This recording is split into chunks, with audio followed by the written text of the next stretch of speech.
रात के वक्त करने के कुछ अहम काम। रात का वक्त इंसानी ज़िंदगी का एक अहम हिस्सा है। हर शख्स का दिन किसी न किसी मसरूफियत में गुजारता है, किसी का काम काज में, किसी का तलीम में, किसी का घर के कामों में, लेकिन रात का वक्त सबके लिए एक जैसी अहमियत रखता है। रात का सुकून और खामोशी इंसान को ये मौका देती है कि वो अपने आप से बात करे, अपनी ज़िंदगी का जायज़ा ले और अपने अमल पर घूर करे। यह वक्त इंसान के लिए रूहानी, ज़हनी और जिस्मानी सुकून का ज़रिया बान सकता है अगर उसे सही तरीके से गुजारा जाए। एक, अपने दिन का मुहासबा करना, सेल्फ रिफ्लेक्शन। रात का वक्त सबसे बेहतरीन वक्त होता है अपने दिन भर के अमल का जायज़ा लेने के लिए। हर शख्स को चाहिए कि वो चंद मिनट्स अपने लिए निकाले और सोचे कि आज उसने क्या किया।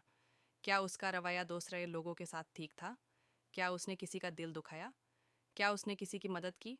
ऐसे सवालत इंसान को अपने आप बेहतर बनाने में मदद देते हैं। मुहासबा करना सिर्फ गलतियां ढूंढने का अमल नहीं होता, बल्कि अच्छी बातों को समझना और उन्हें बरकरार रखना भी इसमें शामिल होता है। 2, अल्लाह से माफ़ी और शुक्रगुजारी। रात के वक्त अल्लाह के सामने अपनी गलतियों का इजहार करना और उनके लिए माफ़ी मांगना बहुत ज़रूरी होता है। हर शख्स से गलती होती है, लेकिन जो शख्स अपनी गलती का एतराफ़ करता है वो अल्लाह का प्यारा बन जाता है। उसी तरह दिन भर में मिलने वाली नेमतों, सेहत, रोज़ी, अमन, घर वाले, इन सब के लिए अल्लाह का शुक्र अदा करना चाहिए। शुक्र गुजारी से इंसान का दिल सुकून में रहता है और वो ज़्यादा मुतमईन महसूस करता है। तीसरी, नमाज और तहज्जुद का एहतिमाम। रात के वक्त इशा की नमाज और अगर हो सके तो तहज्जुद का एहतिमाम बहुत फजीलत वाला है।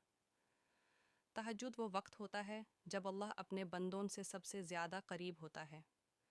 इस वक्त की दुआ कबूल होती है और दिल को एक अलग ही सुकून हासिल होता है। जो लोग रात को उठकर अल्लाह से रब्त में रहते हैं उनका चेहरा रोशन होता है और उनकी ज़िंदगी में बरकत होती है। चौथी, अगले दिन की प्लानिंग। रात सोने से पहले अगले दिन के कामों की प्लानिंग कर लेनी चाहिए। इससे सुबह उठकर इंसान को मालूम होता है कि उसने क्या क्या करना है। इस आदत से वक्त ज़ाया नहीं होता और ज़िंदगी में बेहतरी और तरतीब आती है।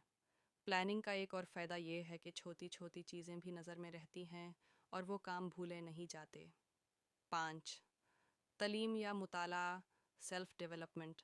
रात का कुछ हिस्सा तलीम या मुताला के लिए भी रखा जा सकता है। जो लोग दिन भर मसरूफ़ रहते हैं उनके लिए रात का वक्त किताब पढ़ने का बेहतरीन वक्त है। चाहे वो दीन का इल्म हो, किसी तरीक़ी शख्सियत की ज़िंदगी हो या किसी नए हुनर का सीखना हो, रात का वक्त बेहतरीन होता है।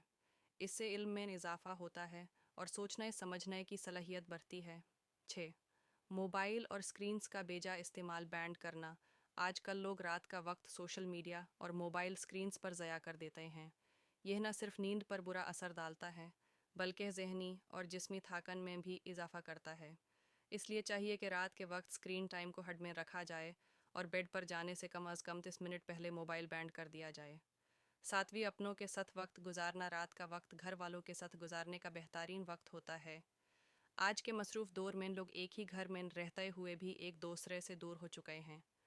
रात को एक साथ बैठना, गुफ्तगू करना, मुस्कुराना और एक दूसरे के दिन के बारे में पूछना रिश्ते मज़ीद मजबूत करता है। यह वक्त बच्चों के साथ गुफ्तागू का भी होता है जहां उन्हें प्यार और तवज्जो दी जा सकती है। 8, नींद से पहले हल्का और साफ ज़हन बनाना। रात को सोने से पहले कोई भरी सोच या टेंशन ज़हन में नहीं होनी चाहिए। ऐसे में नींद अच्छी नहीं आती। इसलिए रात को हल्का और सुकून भरा ज़हन बनाना चाहिए। अगर कोई गम या टेंशन हो तो उसे अल्लाह के हवाले कर देना चाहिए। अच्छे ख़यालात, अच्छी यादीन और दुआएं इंसान के ज़हन को साफ़ करती हैं।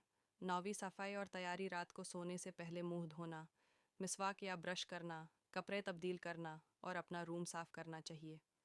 इससे न सिर्फ फ़िज़ायात बेहतर होती है बल्कि आपका ज़हन भी साफ़ होता है। सफाई आधा ईमान है, इसलिए छोटी छोटी चीज़ें भी अहमियत रखती हैं। 10वीं, लिखना या डायरी मेंटेन करना। कई लोगों के लिए अपने जज्बात का इजहार लिखने से होता है। रात का वक्त डायरी लिखने का बेहतरीन वक्त है। अपने दिन के जज्बात, एहसासात और घटनाओं को लिखने से इंसान अपना बोझ हल्का महसूस करता है। इसके अलावा डायरी लिखने से ज़िंदगी का एक रिकॉर्ड भी बन जाता है जिसे बाद में देखा जा सकता है। नतीजा, कंक्लूजन। रात का वक्त अगर गाफिल होकर गुजार दिया जाए तो सिर्फ एक और दिन ख़त्म हो जाता है, लेकिन अगर इस वक्त का बेहतरीन इस्तेमाल किया जाए तो यह ज़िंदगी की तरबियत और बेहतरी